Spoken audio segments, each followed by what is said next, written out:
এই মুহূর্তের breaking news, নরেন্দ্রপুরের আগুনে এবার গ্রেফতার মোমো সংস্থার 2।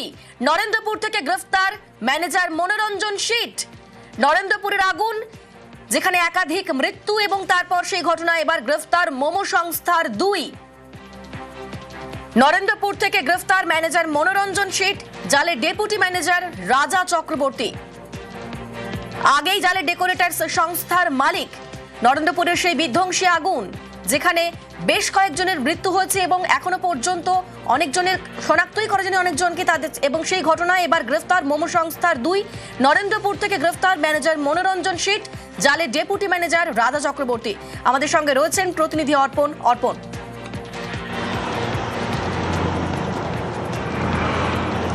একদমই দেখো, তদন্তে নেমে মনোরঞ্জন শীট এবং রাজ চক্রবর্তীকে গ্রেপ্তার করলো নরেন্দ্রপুর থানার পুলিশ। গতকাল রাত্রে নরেন্দ্রপুর থানা এলাকা থেকে তাদেরকে গ্রেপ্তার করা হয়।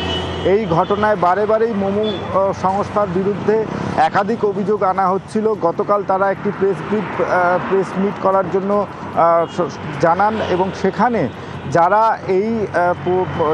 যারা কাজ করছিল শ্রমিক, তাদের পরিবারের তরফ থেকে যেটা জানানো হয় যে দরজা বাইরে থেকে বন্ধ ছিল, বেরোতে পারেননি। তারা ফোনে পরিবারের সঙ্গে যোগাযোগ করেন, সেখানেও দেখা যায় যে আর কিছুক্ষণের মধ্যে তারা মারা যাবেন এমনটাই জানান, যে চারিদিকে আগুন লেগে গেছে কিন্তু বেরোনোর জন্য কোনো পথ নেই। বারে বারে যেটা তদন্তে উঠে আসছিল যে এক্সিট কেন, এমার্জেন্সি এক্সিট থাকবে না, এইটা নিয়েই প্রশ্ন উঠছিল। অবশেষে নরেন্দ্রপুর থানার পুলিশ দুজনকে গ্রেপ্তার করলো, ডেপুটি ম্যানেজার এবং ম্যানেজারকে। আজই তাদের বারুইপুর আদালতে তোলা হবে। তাদের বিরুদ্ধেও কিন্তু এই দমকল যে তদন্ত নেমেছিল, দমকলের পক্ষ থেকে একটা অভিযোগ দায়ের হয় এবং সেই অভিযোগের ভিত্তিতে তাদেরকে গ্রেপ্তার করা হয়েছে। প্রাথমিকভাবে যেটা জানা যাচ্ছে, তাদেরকে আজকেই বারুইপুর আদালতে তোলা হলে নিজেদের হেফাজতে চেয়ে আবেদন জানাবে পুলিশ। 10 দিনের নিজেদের হেফাজতে আবেদন জানাবে এবং এই ঘটনায় কিভাবে মোমো কোম্পানির ভেতরে কী কাজ চলতো এবং তাদের কেন কোনো ফায়ার এক্সকিউট ছিল না, সেটা নিয়েই কিন্তু তদন্তের একটা পার্ট। তাদেরকে জিজ্ঞাসাবাদ করা হচ্ছে। বারে বারে একটা কথা উঠে আসছিল, প্রচুর পরিমাণে দাহ্য পদার্থ সেখানে প্রস্তুত ছিল। এই দাহ্য পদার্থ তারা সেখানে যে মজুত করেছিলেন, তার জন্য যে অগ্নি নির্বাপন ব্যবস্থা কেন করা হয়নি, সেটা যেমন প্রশ্নচিহ্ন। তার পাশাপাশি কতজন সেখানে কাজ করত, কিভাবে কাজ হতো, এবং সেখানে একটা মকটেল চেম্বার বারবার উঠে আসছে, যে মকটেল চেম্বার তৈরি করা হয়েছিল সেটা এই যে গঙ্গাধর দাস তিনি যে রেন্টে দিয়েছিলেন, সেই রেন্টে নেওয়ার পরে তারা কি তার কাছ থেকে কোনো অনুমতি নিয়েছিল, দমকলের কাছ থেকে কেন অনুমতি নেওয়া হয়নি, সব বিষয়টাই খতিয়ে দেখা হবে এবং তাদের যে শ্রমিক লিস্ট কিভাবে তারা কাজ করতেন সেটাও দেখা হবে।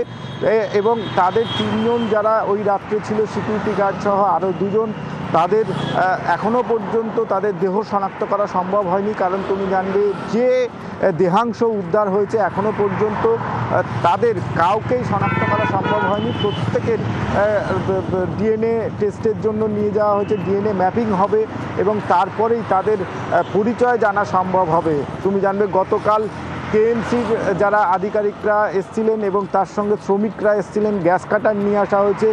ধীরে ধীরে যে ডেকোরেটরসের যে বিস্তীর্ণ এলাকায় অগ্নিকাণ্ডের ঘটনা ঘটে, সেই শেড সরানোর কাজ শুরু হয়েছে। গতকাল 5টা পর্যন্ত সেই কাজ শুরু হয়েছে, আবারও আজ 10টার পর থেকে শুরু হওয়ার কথা রয়েছে এবং সেখানে এখনও বেশ কয়েকজনের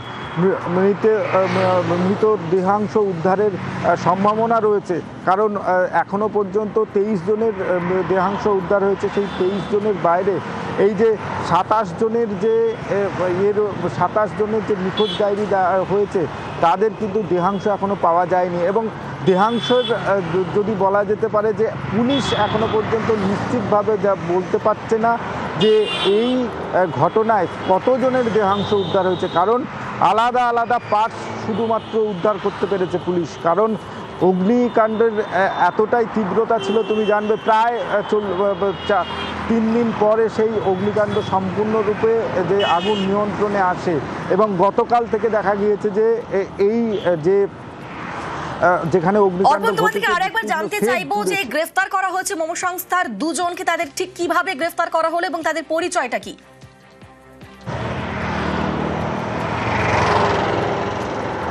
দেখো, ডেপুটি ম্যানেজার এবং ম্যানেজার দুজনকে গ্রেপ্তার করা হয়েছে এমনটাই জানানো হচ্ছে এবং তাদের পরিচয় যে তারা ডেপুটি ম্যানেজারের কাজ করত, যে রুবির যে অফিস রয়েছে সেই অফিসে তারা থাকতেন এবং তারাই এই যে কোম্পানি ওয়াও মোমোর যে স্টোর, সেই স্টোরের দায়িত্বে তারা ছিলেন এবং এই ওয়াও মোমোর যে স্টোরের দায়িত্বে ছিলেন ম্যানেজার এবং ডেপুটি ম্যানেজার, তাদের কাছেই সমস্ত তথ্য রয়েছে এবং তদন্তে তাদের নাম উঠে এসেছে এবং নাম উঠে আসার পরেই তাদেরকে গ্রেপ্তার করা হয়েছে। নরেন্দ্রপুর থানার পুলিশ তাদেরকে গ্রেপ্তার করে, গতকাল মধ্যরাতে তাদেরকে গ্রেপ্তার করা হয়। বারুইপুর পুলিশ জেলার পুলিশ সুপার তিনি জানিয়েছেন যে ধৃত দুজনকেই আজ বারুইপুর কোর্টে তোলা হবে, তারপর বাকি প্রক্রিয়া অর্থাৎ তদন্ত প্রক্রিয়া আগিয়ে নিয়ে যাওয়া হবে। এদের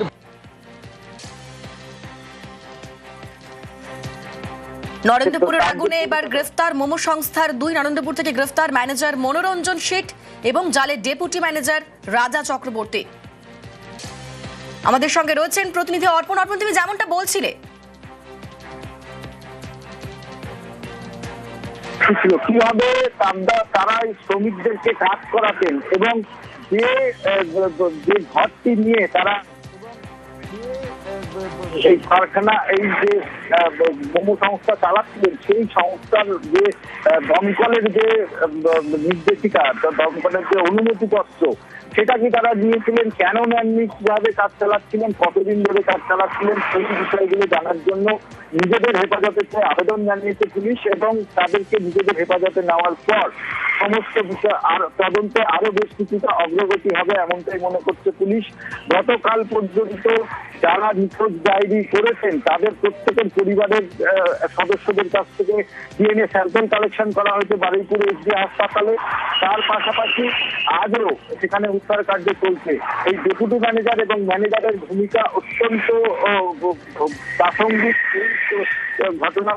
ঘটনার জন্য এবং তদন্তের অগ্রগতির জন্য তাদের ভূমিকা কিন্তু অনেকটাই সাহায্য করবে তদন্ত এগিয়ে নিয়ে যেতে। কারণ বারে বারে জানানো হচ্ছে যে বেকসার সংস্থা ছিল, তার যে শ্রমিকরা স্বাস্থ্য তারা নিতে এবং তাদের যে পাশের যে ঘর, সেখানে এই মোমো সংস্থা চলতো, সেখান থেকে মোমো সরবরাহের কাজ হতো কলকাতার বিভিন্ন এলাকায়। সেখানে কি রাজ্য জিনিস থাকতো এবং তাদের যে আমাদের নজর থাক।